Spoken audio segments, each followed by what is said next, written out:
অনেকে দেখবেন মেসির মতো চুল কাটে, নেইমারের মতো ড্রেস আপ আছে না? আল মারউ মা'a মান আহাব্বা, জিসকে সাথ জিসকে মোহাব্বত উসকে সাথ উসকে কিয়ামত।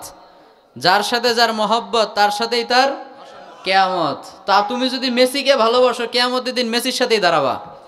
তুমি যদি নেইমারকে ভালোবাসো, নেইমারের সাথেই দাঁড়াবে। আর তুমি যদি ভালোবাসো আল্লাহর রসুলকে সাল্লাল্লাহু আলাইহি ওয়াসাল্লাম, কিয়ামতের দিন তুমিও আল্লাহর রসুলের সাথেই দাঁড়াবা। সুবহানাল্লাহ পড়েন।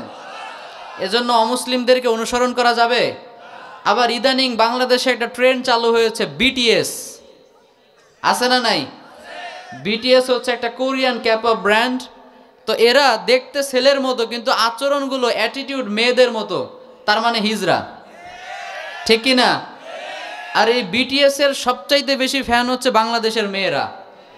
কয়েকদিন আগে নিউজে দেখলাম 3টা মেয়ে বিটিএস এর টানে ঘর ছেড়ে বাড়ি ছেড়ে পালিয়ে গেছে। এরকম নিউজ শুনেছো নাকি তোমরা? আরেকটা নিউজ দেখলাম 18 ভরি স্বর্ণ নিয়ে বাড়ি থেকে বের হয়েছে, কোরিয়াতে যাবে, বিটিএস এ যোগ দিবে। ভাই রে ভাই, আফসোস লাগে তখন গ্রামের সকিনা জরিনা যদি পোস্ট দেয় ফেসবুকে যে বাংলাদেশের ছেলেরা আমার কাছে ভালোই লাগে না। তা কি অবস্থা বলেন?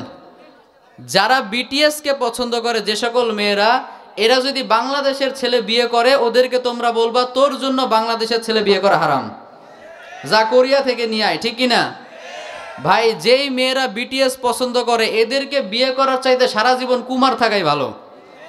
কারণ এদের কাছে ছেলে পছন্দ না, এদের কাছে হিজড়া পছন্দ। এজন্য এদের সাথে আমাদের কোনো সম্পর্ক নাই,